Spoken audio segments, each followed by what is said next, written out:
Nah, biasanya sih ibu-ibu muda sekarang nih habis lihat menstruasi, terus aspeknya positif, pasti langsung pengen cepet-cepet buru-buru ke dokter kandungan dan melakukan USG.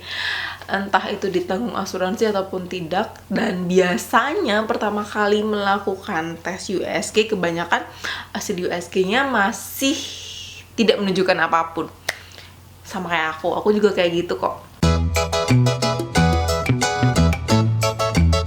Nah, kali ini aku ingin memberi informasi ke kalian tentang kapan waktu yang tepat untuk melakukan USG pertama kali dan USG rutin kemudian, teman-teman.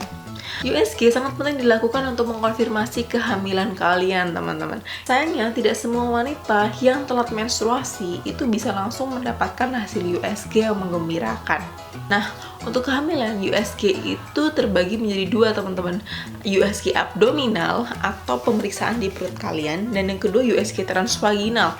USG-nya itu langsung dimasukin ke vagina kalian untuk melihat lebih akurat dan melihat rahim lebih jelas. USG sangat penting dilakukan pertama kali ketika usia kandungan kalian 6 minggu sampai 8 minggu untuk menyingkirkan apakah itu hamil kosong, hamil ektopik, hamil mola, atau kalian memang tidak hamil, teman-teman.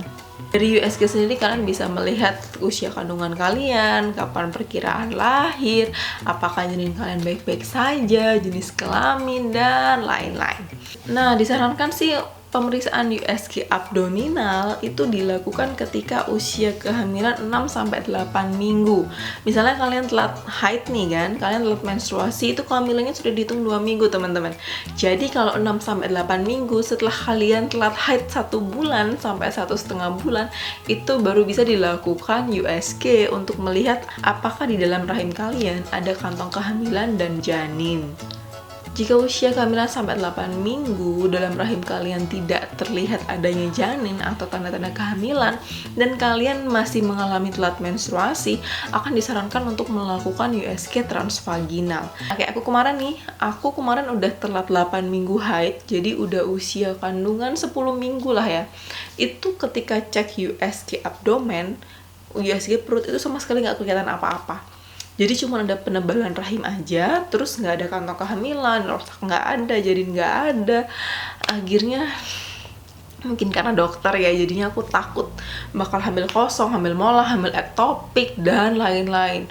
Akhirnya dokter memutuskan untuk melakukan USG transvaginal untuk mengetahui apakah benar-benar ada janin dalam rahimku. Dan asungkara ketika dilihat di USG transvaginal memang letak janinnya itu udah di bawah banget. Jadi tidak sampai kelihatan oleh USG abdomen. Kalau misalnya USG transvaginal nih masih nggak kelihatan juga di dalam rahim kalian, bisa jadi babynya itu masih sembunyi di dalam rahim kalian. Itu harus dilakukan pengulangan pemeriksaan USG 2 minggu kemudian. Nah, kalau misalnya emang 2 minggu lagi masih nggak ada juga janinnya, baru ditentukan apakah memang kalian mengalami hamil kosong, hamil ektopik, hamil mola, dan lain-lain.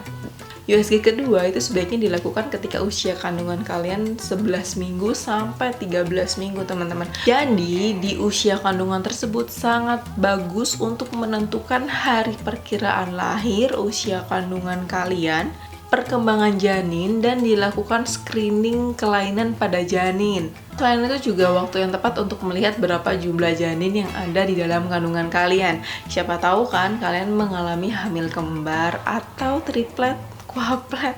USG ketiga itu dilakukan pada waktu usia kehamilan 18 sampai 22 minggu, teman-teman. Di USG ketiga ini kalian bisa menentukan kelainan-kelainan pada organ dalam janin kalian seperti jantung, otak, hati, ginjal, tulang-tulang, ekstremitas atas, ekstremitas bawah, bahkan jenis kelamin dari janin kalian, teman-teman. Nah, USG keempat itu dilakukan ketika usia kehamilan kalian 26-30 minggu. Waktu yang tepat untuk memperkirakan berat badan janin kalian dan bentuk wajah dari janin kalian. Itu sudah bisa diprediksi dengan USG 4 dimensi, teman-teman. Jadi, dengan USG 4 dimensi, sudah dapat dilihat kelainan yang ada di wajah dan bagian ekstremitas tubuh dari janin kalian. Nah, USG terakhir nih, USG yang kelima dilakukan pada waktu usia 35-36 minggu mendekati hari kelahiran, teman-teman. Di sini sangat tepat untuk menentukan letak posisi dari janin kalian. Apakah posisinya sungsang, apakah kepalanya udah ada di bawah, terus apakah ada penyumbatan plasenta dalam rahim kalian. Dan juga untuk mengetahui berat janin di rahim kalian. Jadi kenapa berat janin sangat diperlukan dalam pengecekan USG untuk menentukan seberapa susah si janin itu akan keluar dari vagina. Jadi kalau misalnya janinnya besar banget kan, 4 kg sampai 5 kg, terus habis itu ibunya panggulnya kecil, itu akan sangat susah melakukan kelahiran normal, teman-teman. Waktu kelahiran sih diharapkan 36 sampai 40 minggu, itu kelahiran yang normal, teman-teman. Namun jika sampai lebih dari 40 minggu janin belum lahir, itu akan dilakukan USG ulang. Apakah terjadi pengapuran plasenta, dilihat jumlah air ketuban, adanya sumbatan jalan lahir, aliran darah dalam tali pusat, dan memeriksa kondisi janin apa yang menyebabkan sampai usia 40 minggu lebih belum bisa dilahirkan. Jika memang kondisi janin sudah tidak optimal, maka harus segera diinduksi untuk cepat lahir atau dilakukan operasi sesar, teman-teman. Nah, itulah tadi yang bisa aku jelaskan tentang USG, teman-teman. Jadi buat kalian yang usia kandungan 8 minggu sampai 9 minggu melakukan USG abdomen, terus babynya masih belum kelihatan, jangan khawatir, teman-teman. Kalian bisa menunggu sampai 2 minggu kemudian, atau kalian memilih USG transvaginal kayak aku kemarin. Aku usia 8 minggu itu masih belum kelihatan di USG abdomen.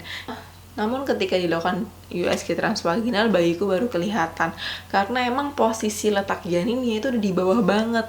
Makanya tidak tercapai dengan USG abdomen, teman-teman. Nah, itu tadi penjelasanku tentang waktu yang tepat untuk melakukan pemeriksaan USG kehamilan. Kalau misalnya kalian ada pertanyaan lain atau ada yang ingin didiskusikan, kalian bisa komentar di bawah. Dan dari teman-teman, see you di video lanjutan ya.